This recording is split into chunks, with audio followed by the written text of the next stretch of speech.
You don't always think about how much of an influence you have on other people until you have your own kids and they start imitating you.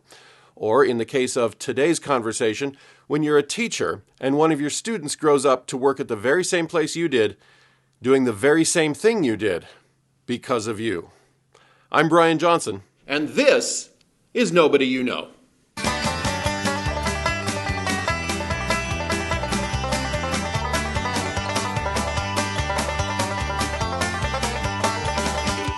Hello and welcome to Nobody You Know, and for this week's episode, I am sitting next to a young man I once taught, which so sorry. I am, and I have children now, and I'm going to be able to, they're going to be in the position of, I once knew your dad. This time is flying. It's a crazy thing. Well, I was the drama teacher at a certain school that I will leave nameless just because we didn't actually get their permission to shoot here. I didn't even check in at the office. I'm being a total rebel. I won't report you to the authorities this time. Okay, good. Yeah. But we're here today to talk because not only did I teach him, he ended up following in my footsteps. This is Luke Valenti, and you are now the drama teacher at this school. I am. So I don't think I need to ask what's it like being a drama teacher, because I went through it. Mm-hmm. But you have... I'm sure you have some different insights and things like that. So I just wanted to sit down and pick the brain of another drama teacher, specifically one that I influenced. For the better. And for see, the record, and for the see better. what comes out. And let's start with... We've come a long way from the cheese is secure. Well, good. Now that you've said it. We have to tell that. Oh, my gosh. I remember it happening, but what led up to it? It was. So I think it was the first day of school. And, of course, I was the... It wasn't that early. You weren't that brave that early. No, it was. It was like a day one. Day one or two. It was early. Anyway, I was still the very, very beginning of the school year. I felt... awkward and trying to find my place, and I don't even remember what happened. We ended up in the same hallway where I was like, oh, you're a drama teacher. And I think I said something to the extent of, I don't think I'd be good on drama. And you said something to the extent of, oh, come on, well, just show me what you can do. And I'm like, what, like right here in the hallway? You're like, yeah, now, like make up a scene. Well, how do I do that? Well, just make up a character, make up a scene, and you just do it. I'm like, okay. So then I think literally I just thought for a second, Did you salute or something? Yeah, I walked up to you like a rigid, at attention army person. I said, "The cheese is secure, sir," and that was just the first thing that came to my mind. You remember way more than I do. All I remember is that line: "The cheese is secure," and there you go. I thought, well, it's original. Yeah, we're guarding some cheese anyway. But the reason I bring that up is because what I will say this about drama, and I think drama when you're teaching it is really about trying to get students to do something that for them feels awkward, but trying to show them how not only can they come out of their shell, but how can they really become another person, and that helps them not only get a lot of confidence, it helps them get, obviously, they can be on a stage and stand in front of people, and it's helpful for public speaking.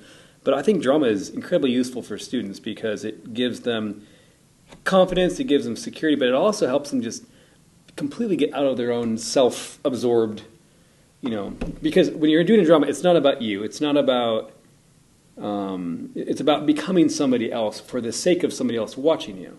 Yeah. And I think it's actually a really healthy thing, especially with junior hires, to get them to start doing. I think on a lot of levels. I think it gets you a little braver. It also requires you to recognize playing as a team member. Yeah. If you're not in sports, if you're not doing something that is an obvious team event, right, to nevertheless have to participate with other people and act off of other people and react to other people. Newer actors, whether they're young or old, they're new to the stage. It takes a little bit of, they don't quite see the difference yet between the audience is going to think I look stupid versus the audience is going to think my character looks stupid. And if we want your character looking stupid, then having the audience think your character looks stupid is a positive thing. I still remember what you told me all and these years ago. when you let go and dive in, that's when you don't look stupid. Be ridiculous. When you hold back and you don't give everything, That's when the audience looks Yep. past your character's ridiculousness and sees the ridiculousness in you. I literally just told the students that today in practice. Oh, yes, yeah. No, but seriously though, I think the thing you told us when I was your student was, if you feel ridiculous, you're doing it right. And that's what I still tell them. Like, do you feel ridiculous? No, then you're not big enough. You got to go bigger. But bringing it back to where you inspired me, and it's now my gift to inspire these students, is I think you helped me at least start that journey of, I would say, outward looking, where,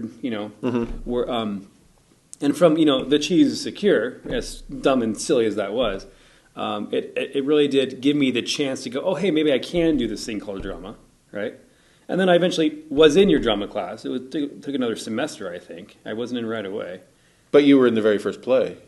Right, but that was, yeah, but my point, though, is that you encouraged me to start, oh, maybe I can do this. I did it. I enjoyed it. I watched that video of my very first play, and I think, wow, I can't act. But I'm not showing you my first play. no. But my point, though, is then you see how that play turned into more plays, turned into better and better performing. And then it was actually drama was one of the tools that I ended up being able to audition for to get not only scholarships and grants for college, but I eventually got on the missions team because of a drama thing. Did you do stuff at Biola? Did you do dramatic? Yeah. They did theater down there? Yeah. Okay. Yeah. And it was actually a drama music missions team that I was a part of that took me to Albania for the first time. Oh. So okay. And it was San Diego Christian College, not Biola, just for so I don't I can't say I'm an alma mater. Where did I get Biola from? I don't know. But anyway, my point though is that I really do have to thank you, and this is one of the great things about being a teacher is that as you encourage students, you never know where they're going to end up, and every step is just a step forward, and you're doing incredible things. Mm-hmm. And I eventually was able to use the drama skills that I learned, a large part from you, to even learn how to adapt to a new culture. So just going to another country and trying to engage with that culture, it was helpful for you to be able to drop your American personality. I had to. Now I don't know how much you've traveled. A lot. Is that exclusive? I mean, is that because you were going to such a radically different culture?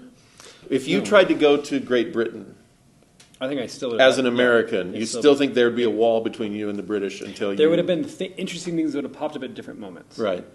And what acting actually lets you... Because you are becoming a different person, you need to think like the other person. You need to talk like another person. You need to, study and learn mannerisms of another person. Mm-hmm. You are learning how to be someone else. And unless you want to have a profession as a con man... those skills. We are assuming that you're learning this stuff for a good reason. The good reason, the good tools. It's like, what are you advocating here? Nothing, Harold. Nothing. No. The FBI is now watching my channel. So my point though is that these tools allow me to, and still do allow me to kind of step outside of myself and say, okay, what am I doing? How am I being perceived? How are people looking at me? What do I sound like? And then, do I need to change anything to be a better communicator in that other culture? So it's really our lifelong skills that people can use in drama. Who knew? So. And to think, I started being in plays in school and then became a drama teacher because I have fun doing it. I have fun too. Who knew? I'm learning something as we record this. Yeah. Okay. We can circle back to the fun. Well, yeah, no, we'll get back there. But no, that is, I don't know that I would have ever come across that application. Well, I don't think I planned that. I think I'm not saying you planned it, but I'm just saying as a teacher, if any of you when I was a teacher had come up to me and said, "What is this good for?" I would have said, "Right, it's fun." Yeah, and you're telling me all the things it did in your life, so this has turned out even more interesting than I thought it would be. Okay, let's bring it to just you now as a drama teacher. Mm-hmm. I want to ask about.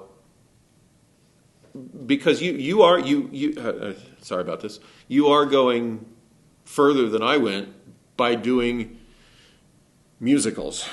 Yes, I'm in the insane one. Which, when I was teaching, and even when I've been directing years later at the community theaters, every once in a while somebody will say, "Do you want to do a musical?" And I personally, for who I am and my stress levels, I have a photo that I will put up here right now of me at one of our dress rehearsals for one of our plays. I had a full head of hair at the time, and it was just out. It was just because that's how I was feeling. I think I did it as a joke, but it basically exemplifies how I was feeling at the time. Yes. And that was just a dozen students and a straightforward comedy.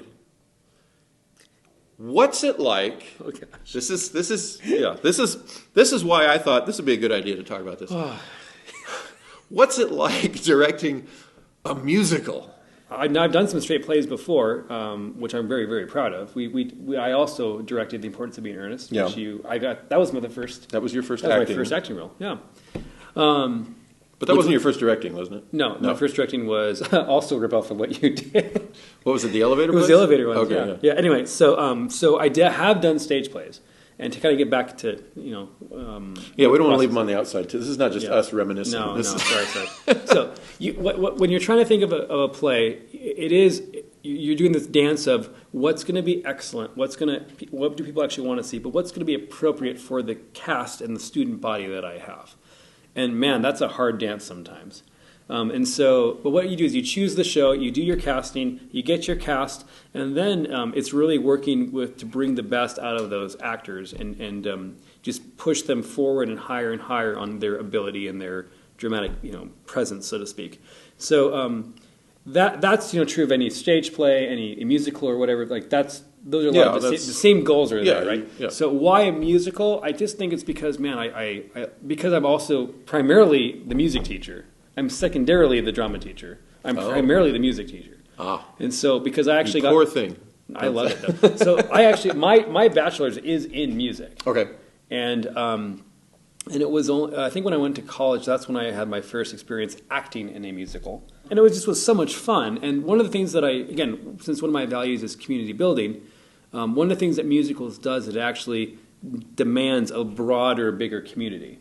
And so, right? Yeah. So what in ways that I did not ever want to handle. I love that. And so it brings together, more costumers. It brings together, yes, more students. It's going to bring together your singers. It's going to bring together some of your actors. But you're also going to have people who need to do set building and makeup and, I don't know, sound design. And so you get, the guy who never wants to come onto the stage ever, but man, he loves that sound booth. Like you get that involvement too, and they get excited about that. Well, now some of that's true about all theater. We didn't really do it when I was here because we didn't have the resources. Okay. We had the sound booth at whatever church auditorium we rented, and JC and Robbie were up there. Yeah. Maybe but it wasn't complicated. It was lights up, maybe I'm lights just down. A sucker for punishment. I don't know. That could very well be spin we're not all that different because I like big plays. The School for Scandal had 30 people in it. 30 people in it? 24 to 30. I forget the exact number. Yeah. Okay. I did You Can't Take It With You at the community theater. That had 19, and at one point, 17 of them were on stage. Yeah, this is.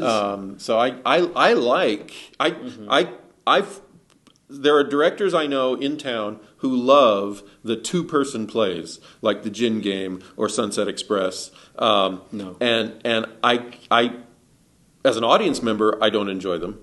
That's just me. I like people moving about and things happening. As a director, I wouldn't find any joy in that. I want people coming in and out. I love the chaos of Act 2 of You Can't Take It With You, for example. Maybe the reason why I like musicals is I like the chaos, but I just like it turned up to 11. Well, I don't know. Maybe that's what... I totally forgot that your degree was in music. So you have, as much as I can play the piano, and I enjoy watching a musical, and I've even been in some... Mm-hmm.